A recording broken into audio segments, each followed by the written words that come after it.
What if I told you that every single tragedy in this story was caused by one man's refusal to admit he was wrong? This is the House of the Spirits. 8 episodes, 100 years of passion, revolution, and secrets. And by the time this video ends, you will never see the Trueba family the same way again.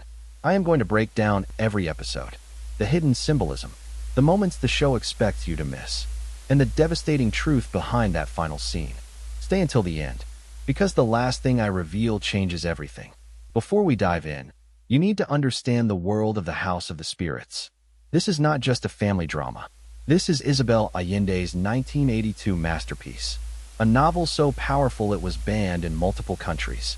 And now, for the first time ever, it has been adapted in Spanish, filmed in Chile, with a cast that actually lived this history. The story follows 3 generations of extraordinary women. Clara, who can predict the future and move objects with her mind. Her daughter Blanca, who falls in love with a revolutionary. And Alba, Blanca's daughter, who becomes the story's tragic heart. But at the center of everything stands Esteban Trueba, the patriarch, the tyrant, the man whose love destroys everything it touches. And here is the first thing the show does not tell you directly. Esteban is not the villain. He is the warning. He is what happens when pride becomes more important than love. Episode 1 opens with a scene of pure magic. Clara del Valle, as a young girl, moves a sugar bowl across a table with just her eyes. No explanation, no apology. The show establishes immediately. In this world, magic is real and no one questions it. But the sugar bowl is not the real hook.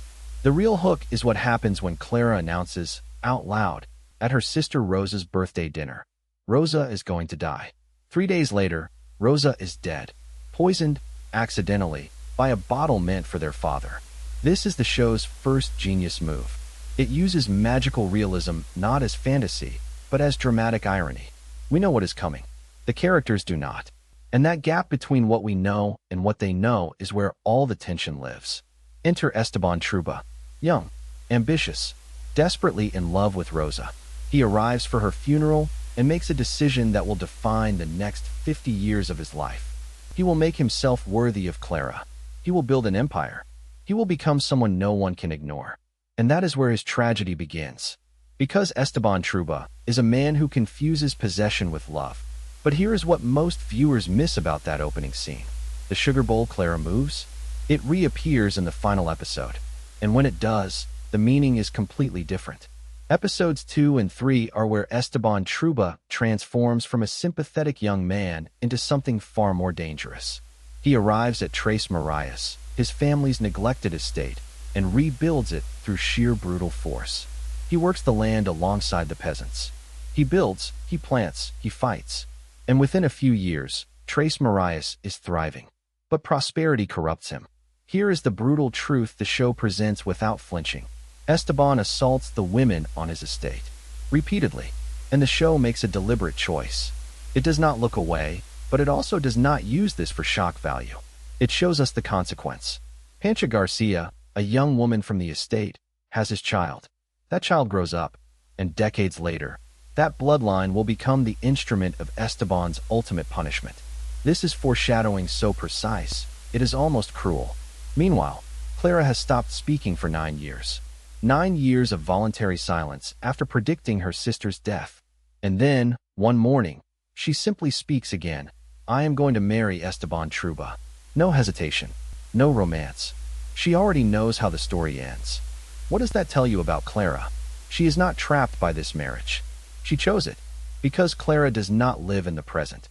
She lives in the future she has already seen. And something about that future makes Esteban Trueba necessary.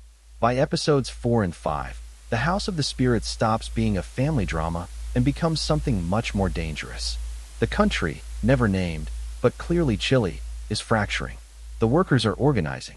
Socialist movements are rising. And Esteban Trueba, now a powerful senator, plants himself firmly on the side of the elite. His daughter Blanca is in love with Pedro Tercero Garcia, the son of his estate manager, a folk singer, a communist. Everything Esteban despises. When Esteban discovers this relationship, his reaction is not the calculated fury of a politician. It is the primal rage of a man who has spent his entire life controlling everything, and suddenly cannot control the one thing that matters. He attacks Pedro Tercero with an axe. Pedro Tercero loses 3 fingers, but he survives, and those 3 fingers become one of the most powerful symbols in the series. Think about it. The man who sings about revolution, about freedom, about the rights of workers, loses 3 fingers to the man who represents everything he is fighting against. And yet he keeps playing guitar. He finds a way to make music with a mutilated hand. That is not just a plot detail. That is the entire thesis of the series. You can cut down everything they have, and they will find a way to keep going. Episode 6 is the calm before everything breaks. Blanca gives birth to Alba, Pedro Tercero's daughter, though Esteban raises her as his own. And in this episode, we see a version of Esteban Trueba that almost redeems him. He loves Alba completely, unconditionally, without the possessiveness that poisoned his relationship with Clara, with Blanca, with everyone else. Alba becomes the one human being Esteban loves correctly, and the show knows exactly what it is doing with this. Because Alba's safety, the safety of the one person he loves without conditions, is precisely what his political choices will destroy. Clara dies in this episode, quietly, in her sleep, and Esteban's grief is so total, so consuming, that he removes her bedroom door so she is never truly sealed away from him. He talks to her every night for the rest of his life.